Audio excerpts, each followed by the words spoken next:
అక్కడ గెలిచి మంచిగా మంత్రో ఏదో డిప్యూటీ సీఎం ఏదో అవుతుంది కదా. అంటే మేము అట్లా ప్రజల కోసం పాకులాడేటువంటి వాళ్ళం కాదనే విషయం అర్థం కావాలి. మాకు కమిట్మెంట్, మాకు లెక్క, మాకు పత్రం ఉంటుంది తప్ప వట్టిగానే ఉండదు. తర్వాత ఇంకోటి అది రాంగ్ కాన్సెప్ట్ ఉంటుంది. రాంగ్ కాన్సెప్ట్ ఉండదు. ఎక్కడో ఒక టీఆర్ఎస్ పార్టీ పుట్టింది.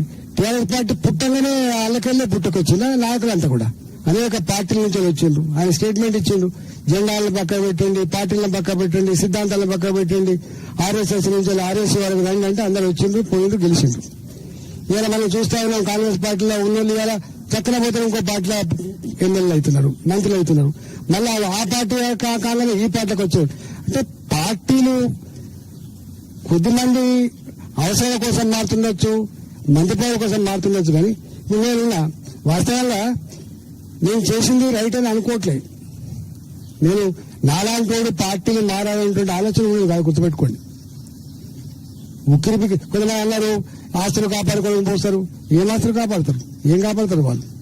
కేసీఆర్ అంటూ ముఖ్యమంత్రిగా ఉండగా తన శక్తి ఎంత ఉందో అంత దారపోసి ఖర్చు చేసే ప్రయత్నం చేసింది తప్ప ఎవరు ఏ నాయకుని దగ్గర పోయి ఎవరి దగ్గర పోయి నన్ను కాపాడాలని ప్రాధాన్యపడాల్సిన అక్కర్లేదు. చిల్లరమ్మ కామెంట్స్ అన్నాడు, చిల్లర మాటలు మాట్లాడుతారు కొంతమంది, కొన్ని రకరకాల మాట్లాడు ఇట్లా అని అట్లా అని. వాడి గురించి ఏం చెప్తాను నేను సోషల్ మీడియాలో ఉంటున్నాం కాదు, ఊకే మీడియాలోకి వచ్చడం కూడా కాదు, నేను చెప్పుకుంటాను కూడా కాదు.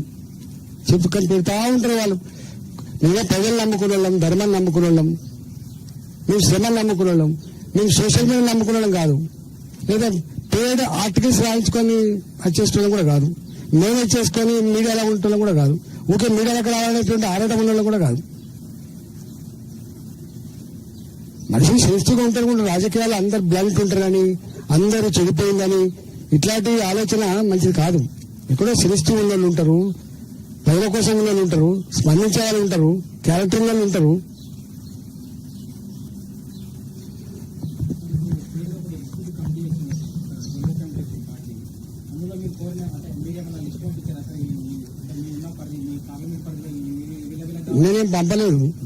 నేనేం పంపలేదు. ఓపెన్ చెప్తున్నా కదా జేస్. ఇప్పుడు మేము ఎంపీలం. ఇప్పుడు నేను ఎంపీని ఇక్కడ, నాకుండే అవగాహన వేరే వాళ్ళకుండే ఆస్కారం లేదు. కానీ I'm the senior most person. నా